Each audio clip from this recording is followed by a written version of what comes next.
Assalamu alaikum wa rahmatullah, alhamdulillah wa salatu wa salam ala rasulillah. Welcome to another session of Islamic Perspective where we answer the questions that are sent to us by the viewers. We start today's session with the following question. Assalamu alaikum wa rahmatullah. Wa alaikum assalam wa rahmatullahi wa barakatuh. Using or what's the ruling on using an asthma inhaler for the fasting person? طيب. Alhamdulillah wa salatu wa salam ala rasulillah. Those who are affected with this illness, طيب, there are types of medication for asthma patients. There are three types or more than one type of medication for asthma patients. We have to differentiate between them. The normal puffer or inhaler, the normal usual puffer or inhaler, this does not break your fast. This does not break your fast for those who need it, because it is gas that is compressed. It is gas that is compressed, and with the single push, it is taken inside where? Inside the stomach? No, it's taken inside the lungs. And part of it that falls inside the throat is a byproduct which is unintentional, and it is so minimal.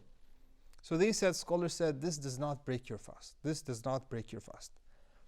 But be careful, there is another type of asthma inhaler which is dry powder. Dry powder, it's not a puffer. So what happens that you do inhale, so it is initiated by you taking a deep breath. And dry powder, scholars said, using the dry powder method or the dry powder inhaler, they said this does break your fasting. This does break your fasting because this powder, some of it or a lot of it might be entering through the throat, and they said this does break your fast. It's not like the previous one, which is gas that is compressed. Now, another thing regarding asthma patients, what about gas masks? Be careful, we're talking about gas masks, not nebulizers. Gas mask, this does not break your fast because it's oxygen. It is oxygen that you breathe. There's no difference between this and between oxygen that you inhale. Now, the final one that we're going to talk about are nebulizers. Nebulizers does break your fast because nebulizers creates a mist. It takes this medication, it puts it in the form of mist that you inhale, and there are a lot of liquid in this. There's a lot of liquid in this that enters the body. And scholars said, this is not negligible like the first the first inhaler that we talked about. So they said this does break your fast. Now, if a person needed to use this, don't get me wrong, if a person needed to use it, then he has to use it. And he's considered excused, and he is allowed, and he should make up one day after Ramadan, and there's no sin on him for breaking his fast because he is excused. Let's move on to our next question. Assalamu alaikum wa rahmatullah. Wa alaikum assalam wa rahmatullah wa barakatuh. How many rak'ahs of Taraweeh prayers are there? How many rak'ahs of Taraweeh prayers are there? Alhamdulillah wa salatu wa salam ala rasulillah. First of all, we know that Taraweeh prayer is night prayer. Taraweeh prayer is night prayer that is prayed in Jama'ah in the masjid in Ramadan. They call this Taraweeh because it is prayed in 4 units, as in 2 units, and between each prayer, between every 4 units, there's a time where there's a rest period, and then they continue their prayer. That's why it's called Taraweeh.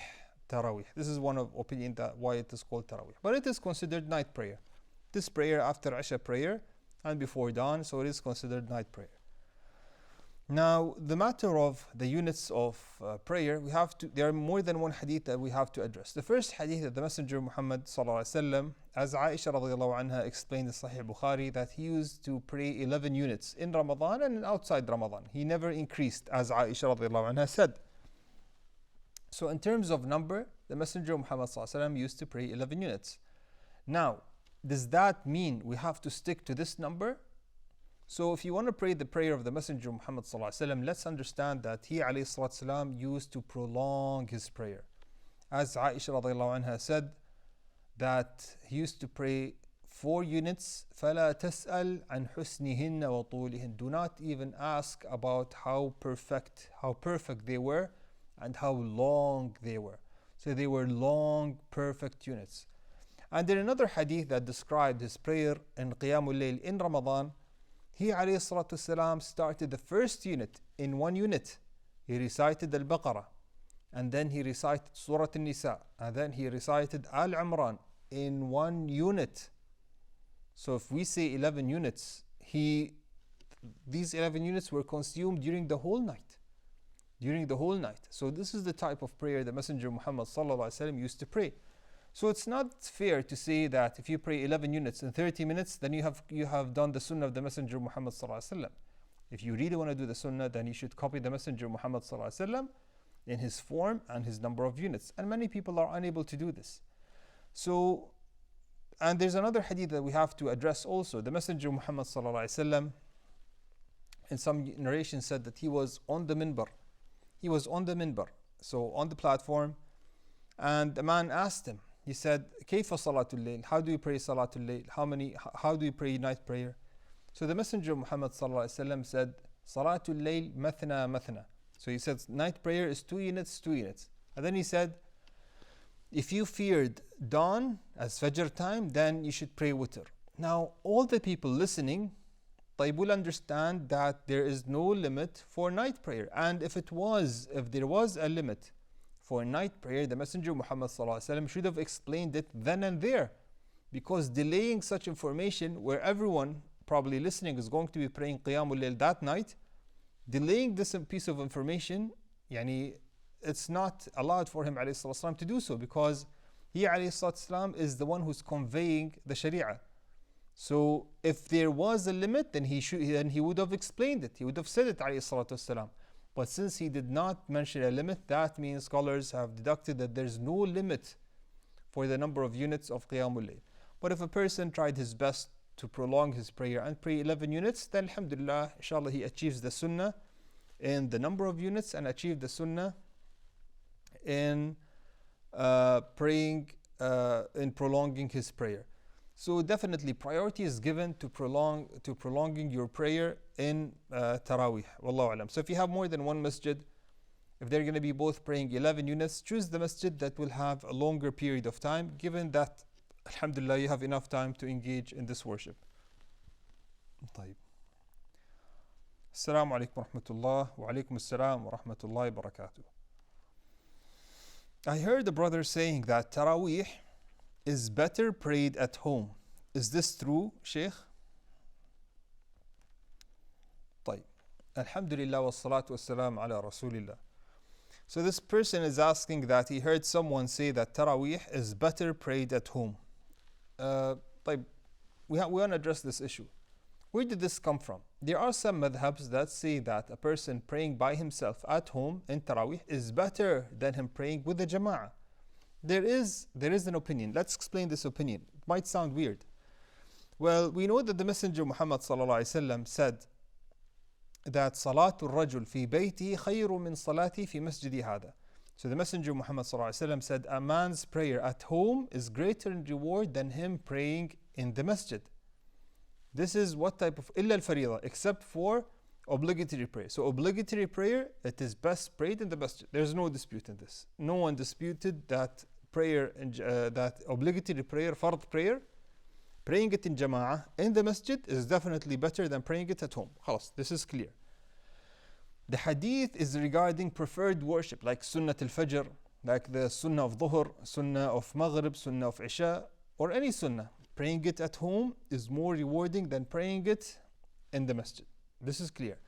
Now we come to the matter of Salatul Layl, night prayer. Is it better prayed in the masjid or is it better prayed at home? Now there's more than one thing that we have to consider. Number one, we know that prayer with the Imam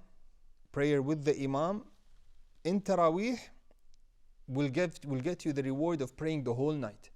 So if you're a person who doesn't have a lot of Quran, or even if you memorized some Quran, 5, 10, 15 juz, the whole Quran, but you know yourself you're going to be lazy and you won't be able to pray a lot, and at home you'll be preoccupied with many things and you'll miss out on Qiyam, we say it's better for you to go and pray behind the Imam.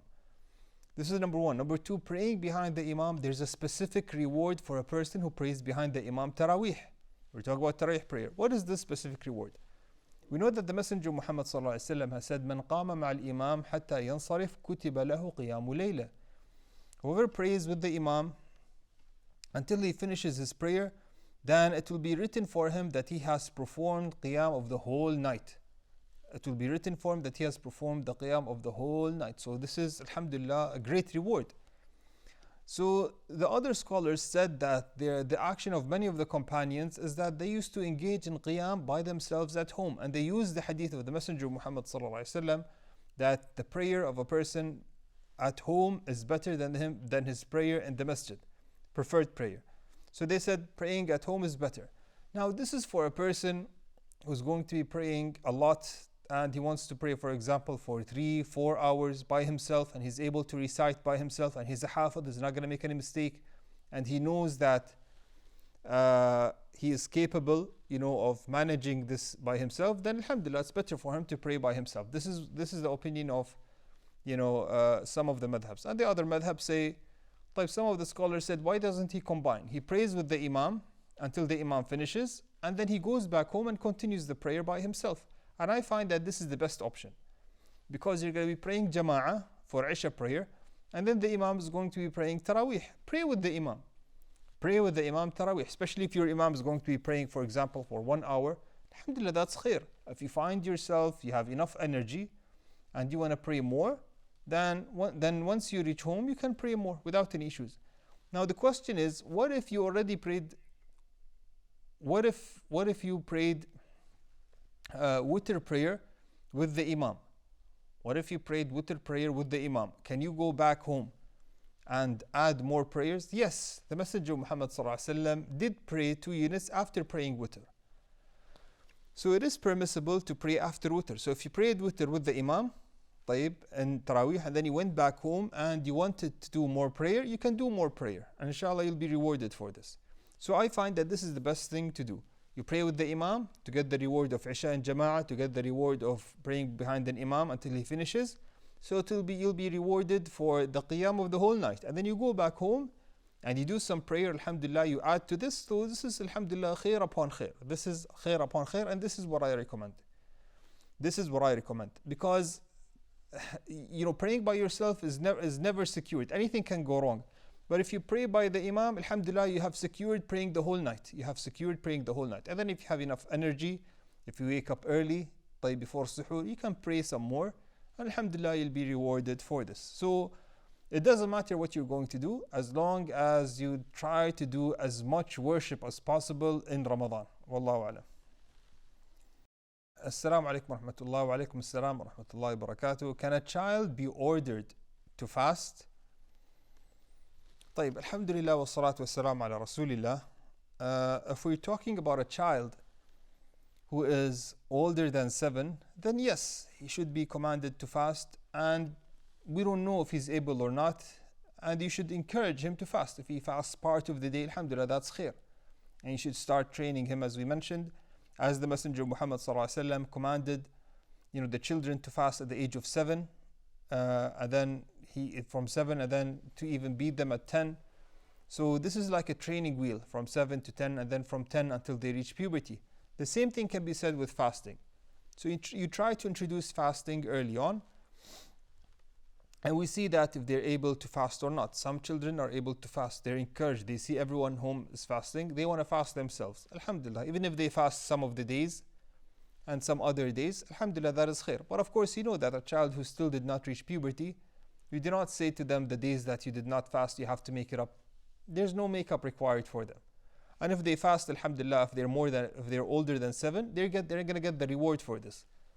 And the parents will also be rewarded because they were the cause of them fasting. So it's definitely, khair. And, make best of the environment of Ramadan. It's a chance for you to live this family as a Muslim family, to remember the values of Islam. We all eat together, we all eat suhoor together, we all eat iftar together, and then we go to prayer for Taraweeh. It's a beautiful, beautiful, environment of faith, this atmosphere of faith. It affects everyone in the family. no matter what our differences are, no matter what our problems are, all families have problems. There's no one family that has no problems. There's no one family that has no disputes. But the time of Ramadan is a time for us to come together, like to worship Allah subhanahu wa ta'ala, and to reconnect with one another. And subhanallah, the children will affect the parents will be motivated by the children, and alhamdulillah, it will be an atmosphere of faith and worship. And don't forget that the time of fasting, alhamdulillah, in Ramadan, the devils are chained. So, we are less likely to have problems and more likely, alhamdulillah, to engage in worship. So make best of these opportunities. And the youth should be encouraged to fast. Don't forget that fasting is a worship. Fasting brings you closer to Allah subhanahu wa ta'ala. Fasting is what creates righteous Muslims, men and women.